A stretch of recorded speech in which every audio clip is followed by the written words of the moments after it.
നമ്മളെ വീട്ടിലുണ്ടായ മത്തൻ കൊണ്ട് വളരെ ടേസ്റ്റി ആയിട്ടുള്ള ഒരു കറിൻ്റെ റെസിപ്പി ആയിട്ടാണ് ഞാൻ വന്നിട്ടുള്ളത്. അപ്പോൾ അതെങ്ങനെ ഉണ്ടാക്കാം നമുക്ക് നോക്കിയാലോ. അപ്പോൾ ടോട്ടൽ 12 മത്തനാണ് നമുക്ക് ഉണ്ടായിട്ടുള്ളത്. അപ്പോൾ ഇതൊക്കെ പച്ചയായിട്ടുള്ളൂ. നമുക്കൊരു കുറച്ച് കളറ് മാറിയിട്ട് ഒരു മഞ്ഞ കളർ വരുമ്പോഴാണ് ഇത് പറിക്കുക കേട്ടോ. അപ്പോൾ മത്തനൊക്കെ ഉണ്ടാകുമ്പോൾ കുട്ടികൾക്കായിരിക്കില്ലേ ഇതൊക്കെ പറിക്കാൻ ഇഷ്ടം. അപ്പോൾ റോനൂസാണ് ഇന്നിവിടെ പറിക്കണത് കേട്ടോ. അപ്പോൾ ഈ മത്തൻ കൊണ്ട് നമ്മൾ നല്ല ടേസ്റ്റി ആയിട്ടുള്ള റെസിപ്പി തന്നെയാണ് ഉണ്ടാക്കുന്നത്. അപ്പോൾ തീർച്ചയായും എല്ലാവരും ഒന്ന് ട്രൈ ചെയ്ത് നോക്കണം. അപ്പോൾ അത് ആ മത്തനെ എടുത്തിട്ട് 2 മത്തനാണ് നമ്മൾ ഇതുപോലെ പറിച്ചിട്ടുള്ളത്. ഇതൊന്ന് നമ്മൾ കഷ്ണം വെട്ടിയിട്ട് അടുത്ത വീടുകൾക്കൊക്കെ കൊടുക്കുകയാണ്.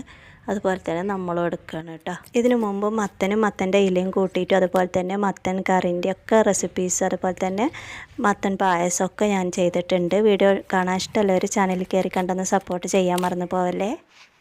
4 കഷ്ണമാക്കിയിട്ട് അതിലൊരു കഷ്ണമാണ് നമ്മൾ ഇന്നത്തെ റെസിപ്പിക്കായിട്ട് ഉപയോഗിക്കുന്നത് കേട്ടോ. അപ്പോൾ അതിൻ്റെ തൊലിയൊക്കെ കളഞ്ഞിട്ട് ഉൾഭാഗമൊക്കെ ക്ലീൻ ആക്കിയിട്ട് നമ്മളിതുപോലെ കട്ടാക്കി എടുത്തിട്ടുണ്ട്. ഇനി നമുക്കിതിലേക്ക് അധികം ഇൻഗ്രീഡിയൻസ് ഒന്നും ആവശ്യമില്ല. ഒരു പച്ചമുളക്, ചെറിയൊരു കഷ്ണം ശർക്കര, അതുപോലെ തന്നെ 5 ടേബിൾ സ്പൂണോളം തേങ്ങ, കറിവേപ്പില, ഉണക്കമുളകുമാണ് നമുക്ക് വേണ്ടത്.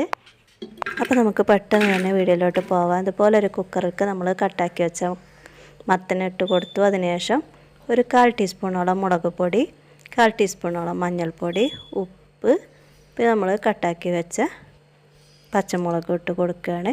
അതിനുശേഷം നമ്മൾ എടുത്ത് വെച്ച ശർക്കരയും കൂടെ ഇട്ട് കൊടുക്കുകയാണ് കേട്ടോ.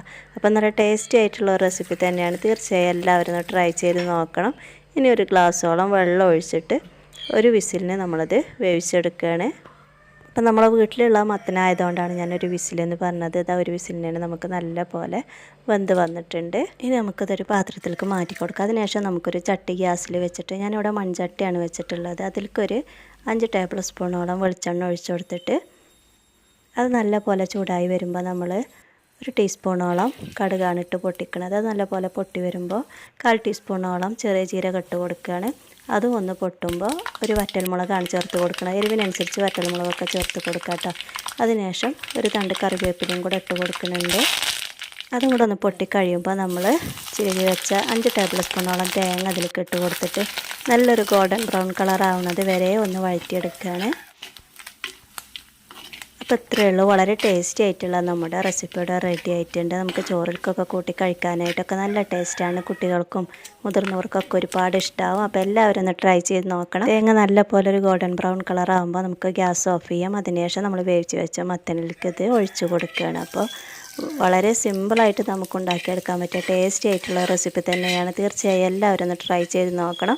വീഡിയോ ഇഷ്ടമായിട്ടുണ്ടെങ്കിൽ ലൈക്ക് ചെയ്യാൻ മറക്കല്ലേ. കൂടാതെ സബ്സ്ക്രൈബ് ചെയ്യാനും മറന്നു പോവല്ലേ. അതുപോലെ തന്നെ തൊട്ടടുത്തുള്ള ബെല്ലൈക്കൻ എനേബിൾ ചെയ്യുകയാണെങ്കിൽ ഞാൻ അപ്ലോഡ് ചെയ്യുന്ന വീഡിയോസ് എല്ലാം നിങ്ങൾക്ക് നോട്ടിഫിക്കേഷൻ കിട്ടും. ഇനി എല്ലാം കൂടെ കൂട്ടിയിട്ട് നല്ല പോലെ ഒന്ന് മിക്സാക്കി എടുക്കുകയാണ്.